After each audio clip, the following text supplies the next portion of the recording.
Thank y'all for tuning in. I'm not going to be long in this video, for real. Yeah. Get my day started. Good morning, good afternoon, good evening. But thank you. Thank you for tuning in.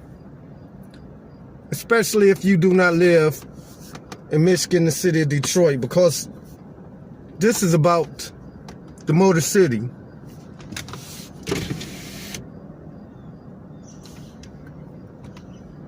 This whole year,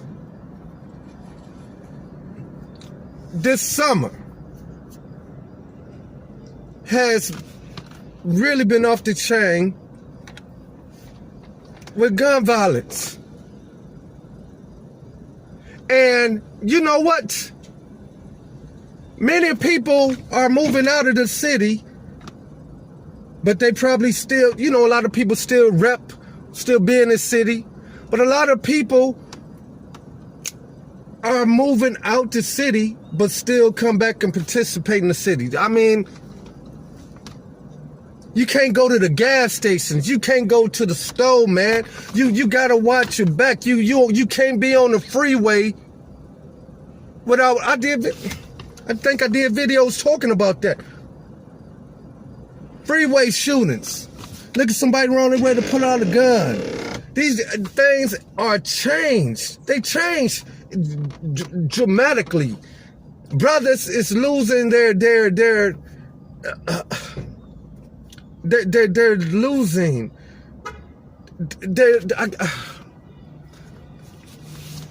Men are fucked up.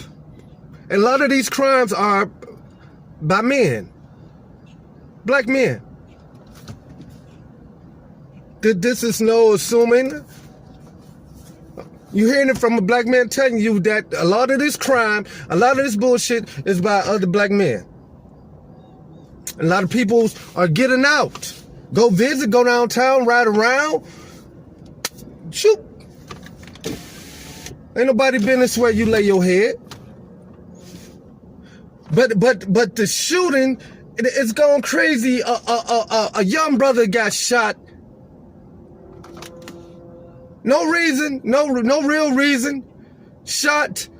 They had his little funeral or vigil. 2 Negroes come and shoot up 100 people, just shooting up, crowd 100 people.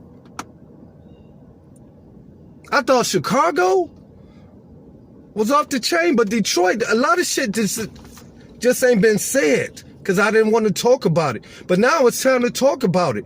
And I warned you and warned you. A lot of you guys say, well, I'll carry gun. Man, you got to be on your P's and Q's, bro.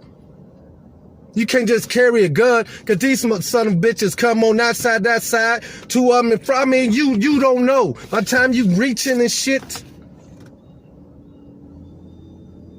I got a report from this with the and this is fair use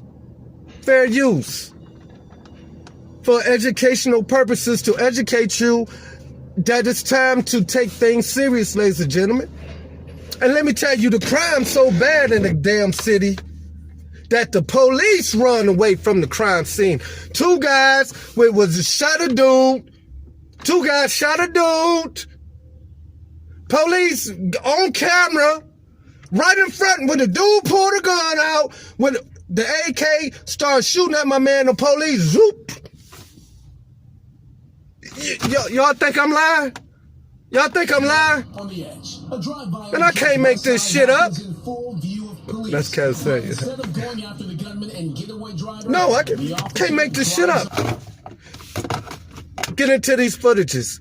I don't have to, man, be careful. You come to the city, keep your eyes open. If you carry a gun, keep that son of gun right next to you like a Bible.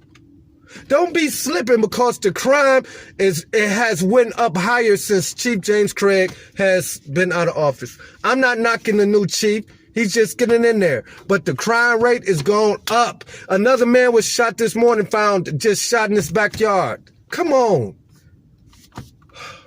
around 10 You can't be at o'clock Greek last night town. on the city's west Come side, on. right near Asbury Park. What, G-Love? 6 Mile is what police are telling us.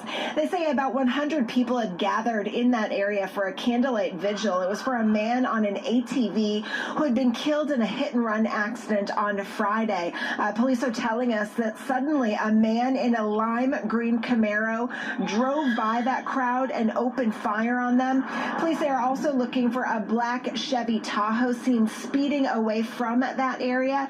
Take a listen to Police Chief James White with more on what happened last night. We found a number of different shell casings in the area, so it's possible that there was some return fire, but we just don't know enough right now, but we're in the process of looking and finding out. We're going to be pulling video all night, identifying where we can get video feeds from. Happens to be a green light location where the incident occurred, so we'll be pulling that video, and we'll also be working with the business owners in the area to pull additional video or any homeowners that have video that we can use to identify the perpetrator.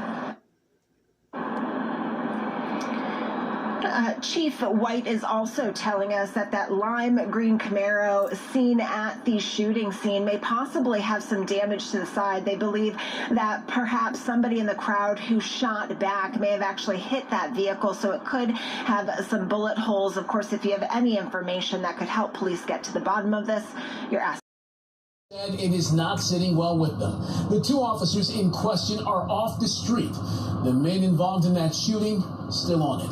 A Detroit cop is suspended, another on medical leave after apparently fleeing the scene of a shooting that unfolded right in front of them. Sources tell me it happened near Schoolcraft in Greenfield back on June 30th. This incident is troubling, and it is unfortunate, and it's not consistent with our training. It's also not consistent with the expectations that are set by myself and my command team. Interim Police Chief James White addressing the officer's response or lack thereof during a press conference Friday. The victim, seen here in the blue shirt, was struck but survived. A sedan pulled up in front of him. A man in the backseat hung outside the window and opened fire with the semi-automatic rifle. All of it captured on police dash cam. The officers drove off, but at some point turned back around to help the victim. The gunman and driver got away. What I'm looking to understand is prior to leaving the scene and returning to provide the assistance, what was the state of mind of the officer? What did they think they were doing? I need to know a lot of things that I don't want to discuss right now, but it has to do with if they were secure enough to take immediate action. What could they have done in that moment? Could they have drawn and engaged them with... Oh, absolutely. Yes, you pull your gun. He's shooting at somebody. You pull your gun when you're in fear of your life or someone else in fear of their life. Retired Detroit Assistant Police Chief Steve Dolan tells me the officers in question did not come clean about what happened. It appears they're hiding something at first because, again, it came to light through a routine investigation of the cameras. And the supervisor said, hey, wait a minute. So it wasn't reported to them right away. That supervisor sent it up the chain, prompting an investigation and the immediate suspension of the female officer who was behind the wheel. I think what's disconcerting probably for citizens is, and I don't want to generalize, however, we see a lot of instances where unarmed individuals are given a hard time by police. And police say they fear for their lives. Well, this was an actual shooting in progress that the officers witnessed, and they didn't engage the threat. Former Detroit Police Chief Ralph Godby says cops are supposed to be the people who run to danger, not away from it. Do we get hired to die? No. But we do understand that there's a risk inherent with what we do.